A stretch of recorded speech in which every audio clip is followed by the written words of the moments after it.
J'avais une question sur... qu'est-ce que... Nous, ça fait 6000 ans qu'il y a... Donc, je me rappelle que vous avez 6000 ans. Après 6000 ans, c'est fini.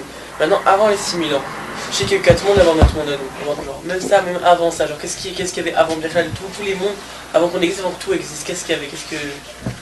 C'est intéressant, ça, comme question. Si Dieu est hors du temps, pourquoi est-ce qu'il a créé le monde il y a 6000 ans? Il n'y avait pas de temps avant. Enfin, 6000 ans, il y a 5000 ans.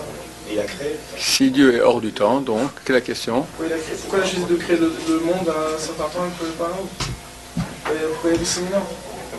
5700 ans. Mais il veut donner... Bon, on va essayer de répondre à tout ça à la fois. Ok. Il y a deux avis dans Chazal. L'avis de la mystique juive, qui dit comme ça. Rabbi Shimon Bar Yochai, il dit dans le Zohar, dans Tikkun Zohar, une des permutations du mot Bereshit, c'est Beshe'erit. Ça signifie au moyen d'un reste. Bara Elokim et Hashamayim et Haaretz. Dieu a créé le ciel et la terre. Ça veut dire qu'il y a eu un reste, il y a eu d'autres mondes. Ce que dit Rashi en passant rapidement, que Dieu a créé des mondes qu'avec le din, et il a vu que ça ne marchait pas, alors il a mis, Shittef, il a associé aussi le Rachamim. Ces mondes-là, c'est des mondes virtuels, c'est des mondes qui n'ont pas existé, des mondes spirituels que Dieu a fait, ça n'a pas tenu parce qu'il n'y avait que le din. Il y a eu 26 mondes de ce type-là avant que notre monde soit créé. Il est marqué aussi que... Bon, ça c'est un avis. Il y a un deuxième avis, c'est le Ramban qui dit cela, et aussi Don Yitzhak Abravanel, d'accord, qui disent que, c'est marqué dans le Talmud, traité Sanhedrin, que ce monde est là 6000 ans. Après le 6e millénaire, le 7e millénaire, le monde est détruit, et Dieu fait des ailes aux tzadikim, mais ils volent comme sur de l'eau. Eux, ils disent, il y a eu différents mondes de 6000 ans. Et c'est ça que je veux dire, que nous sommes dans le quatrième monde des 6000 ans. Il y a eu 6000 ans, après le 7e millénaire, le monde est détruit. Et on recommence, Bereshit, Bara Elokim, Hashamayim et Haaretz, Adam et Ève, et tout ça, avec une autre, ça peut être une autre histoire. La Torah va se matérialiser, la Torah sont des lumières spirituelles, 613, qui, en fonction du comportement des êtres humains, va s'agencer dans le monde de façon différente. Donc la Torah reste la Torah, mais d'après la configuration que le monde a, elle va agir autrement. Il se peut par exemple que si Esav n'avait pas vendu son droit d'aînesse, eh ben, il y aurait Aïssa serait Esav, Eloké Abraham, Eloké Yitzhak et Eloké Esav. Pourquoi pas, voilà. Et nous, on serait Amalek, qu'est-ce que j'en sais? Ça se peut, d'accord? Enfin, nous. Les descendants de Yaakov auraient été Yaakov. Nous, on aurait toujours été. Ceux qui sont branchés à la Kedusha auraient été Esav, peu importe. C'est pas forcément le même scénario qu'il y a. Et comme ça, il y a des tranches de monde de 6000 ans. Et après, le 7e, le dernier, le 6e, là c'est détruit pour toujours, et ça, il y a le monde du Shabbat, voilà, pour l'éternité. Maintenant, ça c'est... Les acteurs qui reviennent à chaque fois? Non, pas du tout. Absolument pas. Maintenant, d'après la mystique juive, c'est pas comme ça, il y a un seul monde. Et Mashiach revient bientôt. Après 40 ans de Mashiach, il y a l'époque, il y a la résurrection des morts qui commence, qui est un grand processus qui signifie, en deux mots, on passe de notre corps de chair à un corps de lumière, ça, la résurrection des morts. Et en l'an 6000, le monde passe de matériel à spirituel. On ne formera plus qu'une âme. Il y aura toi et moi différents, mais tous unis dans une seule âme. Comme nous sommes aujourd'hui, nous sommes une seule âme. Âme Israël est qu'une seule âme. Simplement, on avait des corps différents, donc des fois on peut parler la shonara l'un sur l'autre, ce qui est vraiment absurde parce qu'on est le même être. Mais à l'époque, on ira une telle grande union que ça sera très clair qu'on est un. Il y aura une seule volaille. Il y aura un seul bœuf, d'accord? L'union de toutes les sortes comme ça en une seule union, et tout cela passe dans la spiritualité, c'est le 7e millénaire, Shabbat. Et après, ça continue à monter. 8e, 9e, 10e millénaire, des choses inconnues de la mystique juive, on se rapproche de l'infini. Avant aussi, c'était comme ça. Il y avait Dieu, et de Dieu est sorti l'infini, l'infini après est sorti, de l'infini est sorti le fini, et après une descente des mondes, jusqu'à ce qu'on arrive à Dieu qui va donner une émanation qui est son nom qui fait un avec lui. Et après, il y a 4 mondes, des mondes spirituels.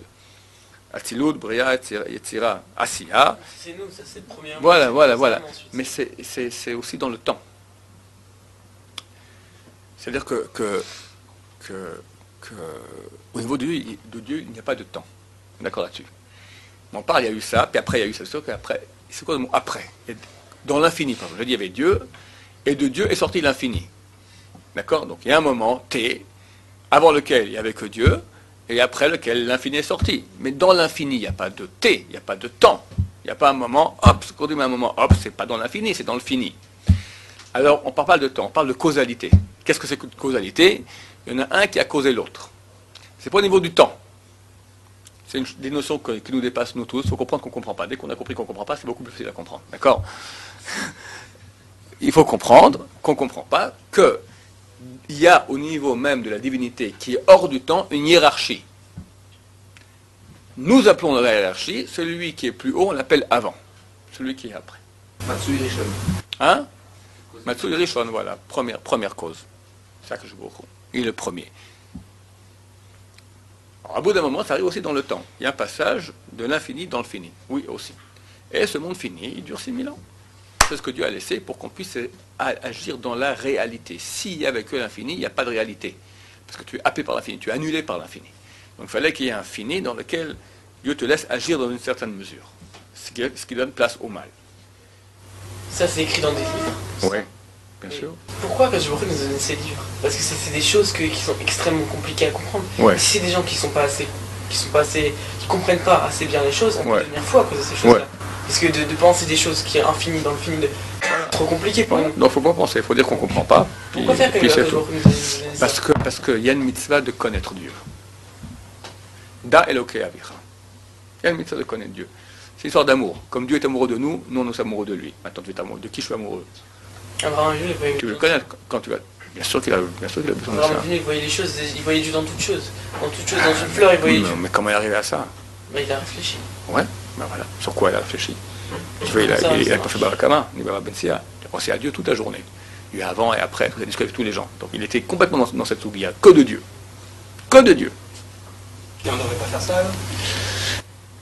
Dieu aujourd'hui s'est habillé dans Baba Kama et Baba Metzia. C'est quand tu fais Baba Metzia, tu es branché avec Dieu avec d'un branchement beaucoup plus grand. Je parlais d'une fois un type qui étudie la Kabbalah, un grand kabbaliste. Parce qu'au début, quand tu es jeune, tu as envie d'étudier la Kabbalah, c'est normal.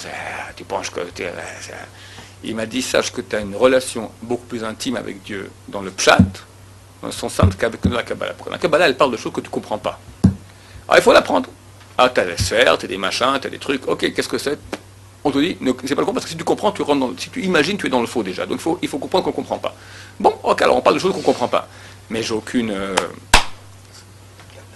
Je ne saisis rien.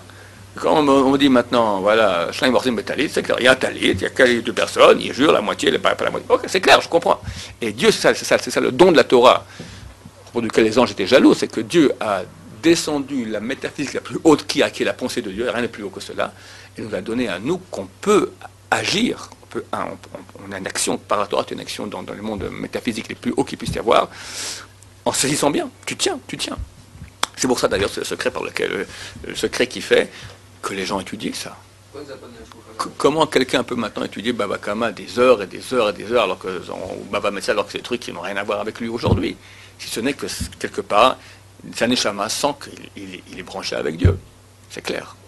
Mais il y a une mitzvah aussi, après, d'étudier le Midrash, après d'abord le Ramazim, d'accord, après le Midrash, et après le Sod. Le Sod veut dire qu'il y a une mitzvah d'étudier aussi cela. Il y a une mitzvah.